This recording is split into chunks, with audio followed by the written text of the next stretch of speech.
Siapa kata di alam Melayu kita tidak ada senjata api? Ada bukti mengatakan yang dulu kita pernah menggunakan senjata api. Saya daripada bahagian Antiquity Yayasan Al-Amin. So hari ini kita berada di Festival Kesenian Anak Kelantan. Kita akan tunjukkan ke orang ramai lah persenjataan yang ada di Melia Archipelago ataupun alam Melayu ni lah. Antara dia, orang dok kata orang Melayu ni berkeris je. Orang Melayu tak ada senapang ke? Orang Melayu ada senapang, tuan-tuan. Itu yang kita nak cari. Cuba tunjuk kat mana ni. Senapang orang Melayu hari ni kita bawa kan, yang mana kita dapat koleksi ni, yang kita pamerkan pada orang ramai lah. Kalau kita boleh tengok dekat sini kan, orang kata ni senapang Melayu ke, senapang penjajah ke, satu je.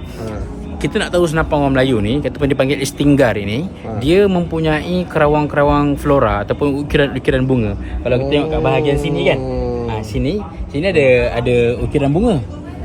Ini ukiran bunga. Jadi orang Melayu je. Belanda dia tak okey bunga. British tak okey bunga. Ukiran bunga ni di tanah Melayu lah, di alam Melayu kita kan. Contoh daripada pistol ni. Ada pistol lagi ni. Pistol. Laras pendek. Laras pendek ni. Dia ada ukiran-ukiran motif flora lah, motif-motif bunga lah pada bahagian tembaga ni. Mesti ada bunga ni. Jadi orang Melayu ni ada pistol.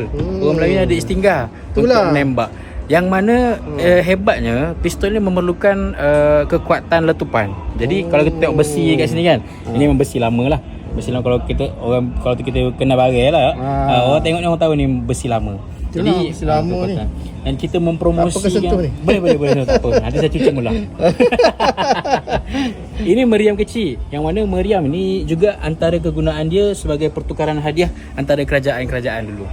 Jadi kalau kita tengok meriam ni, dia ada ukiran buaya yang berukir agak fancy sikit lah meriam ni. Kenapa ada buaya tu? Ini antara motif-motif yang ada pada meriam lah. Ada kerawang-kerawang bunga di atas sini. Dan dia kecil je. Dia sangat kecil je. Dan tak terlalu berat, dalam 8 ke 9 kilo. Kita angkat dia sebagai pertukaran hadiah. Walau bagaimanapun ia tetap boleh dijadikan sebagai senjata tembak.